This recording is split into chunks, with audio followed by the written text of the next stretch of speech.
வணக்கம். இன்று சமையலில் களியும் கருவாட்டு குழம்பும் எப்படி செய்வதென்பதை உங்களுக்கு காண்பிக்கப் போகிறோம். செய்முறை: முதலில் கருவாட்டு குழம்புக்கு தேவையான பொருட்கள்: கருவாடு ஒரு வாணலில் வறுத்து அந்த தோலை எடுத்துட்டு சுட தண்ணியில் ஊற வச்சுருக்கோம். இரண்டாவது தக்காளி பழம், வெங்காயம், கருவேப்பிலை, பூண்டு, குழம்புத்தூள், மஞ்சத்தூள், காஞ்ச மிளகாய் தூள், புளி ஊற வச்சுக்கிறோம். கரைக்கிறதுக்கு தேவையான மாங்காய், முருங்கைக்காய், உருளைக்கிழங்கு, பூசணிக்காய், கடுகு, கத்தரிக்காய். முதலில் அடுப்பு பற்ற வச்சாச்சு. இப்போ அதில் கொஞ்சம் ஈரம் இருக்கு. சட்டி காஞ்ச உடனே எண்ணெய் ஊற்ற வேண்டிதான்.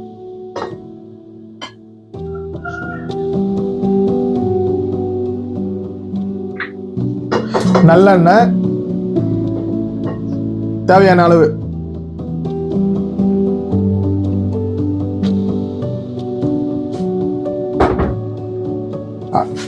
அடுத்து கடுகு,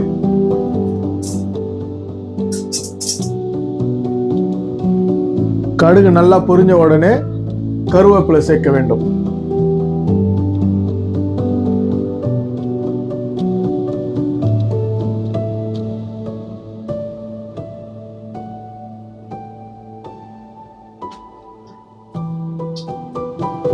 பாருங்க, கடுகு நல்லா பொரிஞ்சிடுச்சு. இப்போ கருவேப்பிலை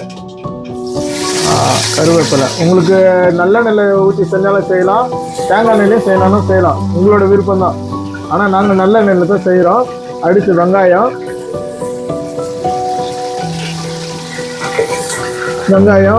பூண்டு,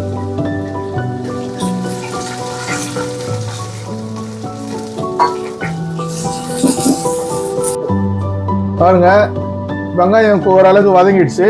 இப்போ இது கூட நான் கத்திரிக்காவை போடுறேன்.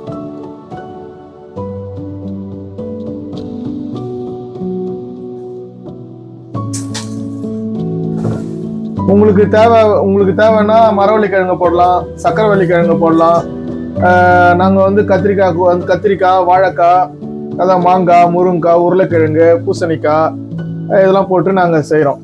உங்களோட விருப்பம் தான். எவ்வளோ கருவாட்டு குழம்புக்கு காய்கறி நிறையா போட்டு நீங்கள் செய்யலாம், ஒன்றும் தப்பு இல்லை. எவ்வளோ காய்கறி போடுறீங்களோ அவ்வளோக்கும் நம்மளுக்கு ருசி அருமையாக இருக்கும்.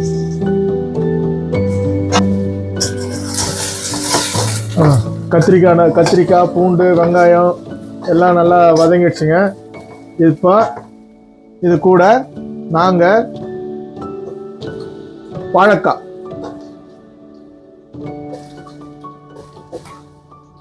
வாழைக்காய் சேர்த்துக்கிறோம். உங்களுக்கு நம்ம ஊரில் என்னென்ன கிடைக்குமோ காய்கறிங்க நீங்கள் போட்டுக்கலாம். அடுத்து கூட முருங்கைக்காய், மாங்காய்,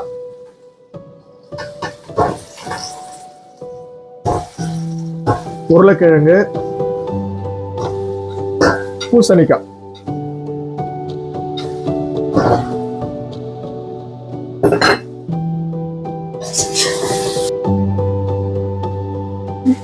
நல்லா வெந்ததுக்கு அப்புறம் இதுக்கு கூட தக்காளி பழம் சேர்க்கணும்.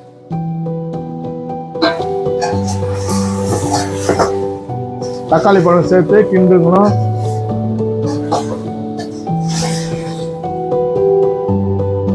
எல்லா காய்கறியும் போட்டு கொஞ்சம் கிளறி விட்டுட்டு அடுத்து பாதி வேகும் போதே நம்ம கொஞ்சம் தூள் சேர்க்கிறோம். ஏன்னா அப்புறம் நம்ம மஞ்சத்தூள், காஞ்ச மிளகாய் தூள், குழம்புத்தூள் இது எல்லாத்தையும் சேர்த்து கிளறி விட்டுட்டு காய்கறி ஒரு 50% வெந்திருக்கு. அது இப்போ நம்ம தண்ணி ஊற்றி குழம்பு கொதிக்கும் போது எல்லா காய்கறியும் வெந்துடும்.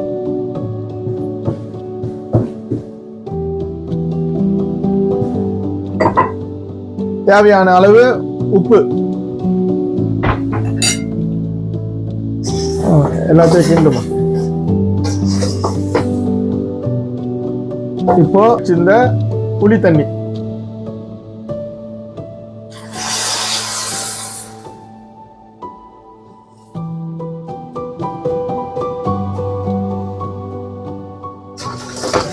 பாருங்க இப்போ கிண்டியாச்சு. மறுபடியும் வந்து அந்த நல்ல புளி தண்ணி வந்து நல்லா கரைச்சி நாங்கள் ஒரு 10 பேருக்கு சாப்பிட்ற மாதிரி குழம்பு செய்கிறோம். அப்போ நீங்கள் வந்து உங்கள் 5 பேருக்கு 6 பேர் அப்படி செய்யும்போது ஒரு நெல்லிக்காய் சைஸ் அளவுக்கு நீங்கள் புளி எடுத்துக்கலாம்.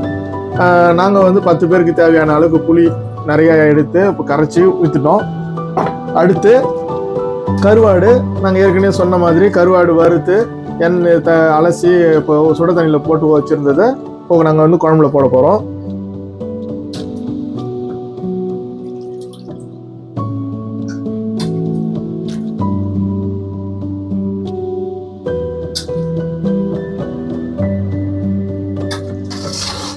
நல்லா கருவாடு போட்டு நல்லா கிளறி விட்டுட்டு உங்களுக்கு தேவையான அளவுக்கு தண்ணி நீங்கள் சேர்த்துக்கலாம். நாங்கள் 10 பேர் சொன்னால அதுக்கான தேவையான அளவுக்கு நாங்கள் தண்ணி சேர்த்துட்டோம். நீங்கள் அது அதே மாதிரி நீங்கள் உங்களுக்கு எத்தனை பேருக்கு தேவையோ அதுக்கேற்ற மாதிரி நீங்கள் தண்ணி விட்டுக்க வேண்டியதான். காய்கறிலாம் போட்டாச்சு. இப்போ ஒரு லேசாக கொதிக்க ஆரம்பிக்குது. இந்த தன்மையில் நாங்கள் மூடி வைக்கிறோம். ஒரு 10 நிமிஷம் கழித்து கருவாட்டு குழம்பு ரெடி. பாருங்க, கருவாட்டு குழம்பு 10 நிமிஷம் வேகிறதுக்கு 10 நிமிஷம் ஆகும்னு சொன்னோம்ல. அதுக்கப்புறம் களி கிண்டுறதுக்கு நாங்கள் ஏற்கனவே நொய்யை வந்து வேக வச்சுருக்கோம். இப்போ வந்து இது கூட நாங்கள் ஒரு கப்பு கேழ்வரகு மாவு இப்போ கலக்க போகிறோம்.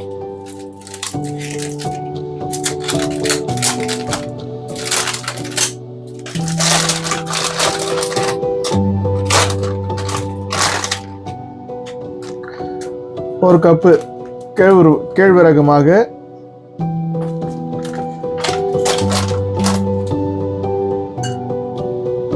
அடுத்து ஒரு கப்பு கம்பு மாவு,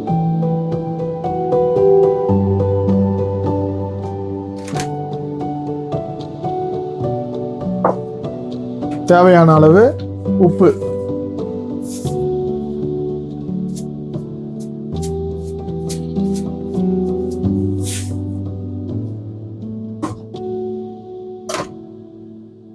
நல்லா கரையணும். இப்போ நம்ம கூழுக்கு எப்படி கரைப்போமோ அந்த மாதிரி நல்லா கரைக்கணும்.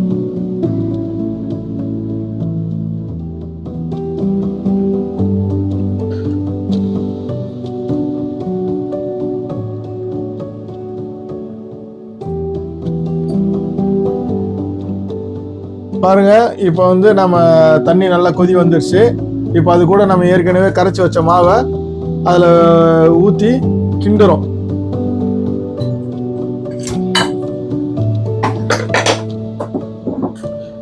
நல்லா கிண்டிக்கினே இருக்கணும்.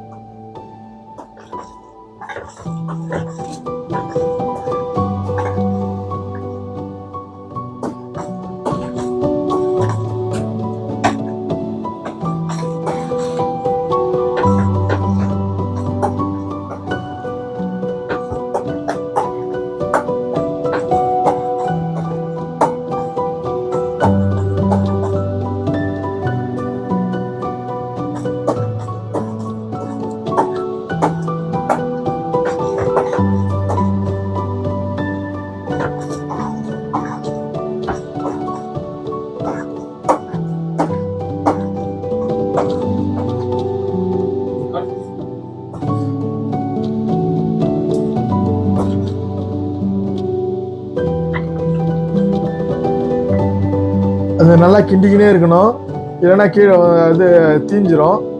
அதனால வந்து நம்ம கிண்டிக்கினே இருக்கணும், விடாம கிண்டிக்கினே இருக்கணும்.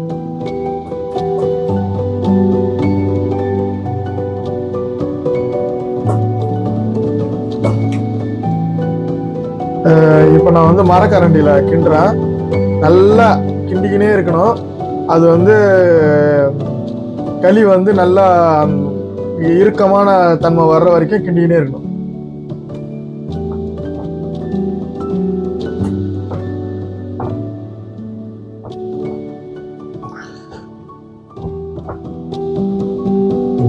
பாருங்க, கிண்டிக்கினே இருக்கிறேன். டைட்டா வந்துனே இருக்கு. அடி பிடிக்காம கிண்டிக்கினே இருக்கணும்.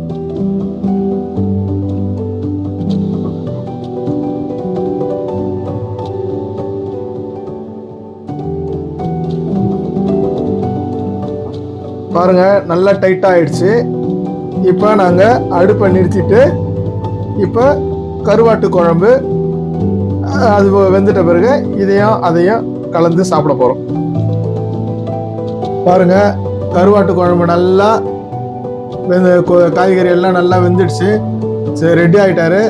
இப்போ நம்ம உப்பு காரம் எல்லாம் கரெக்டாக இருக்குதான்னு பார்த்துக்கிறோம்.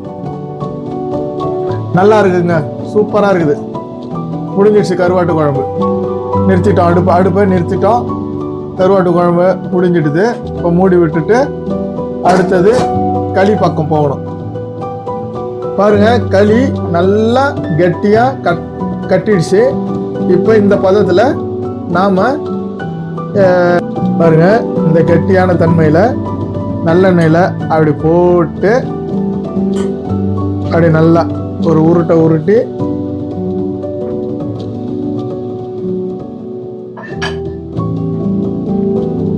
வச்சிட வேண்டிதான். களியும் இப்போ இது கூட நாம கருவாட்டு குழம்பு களி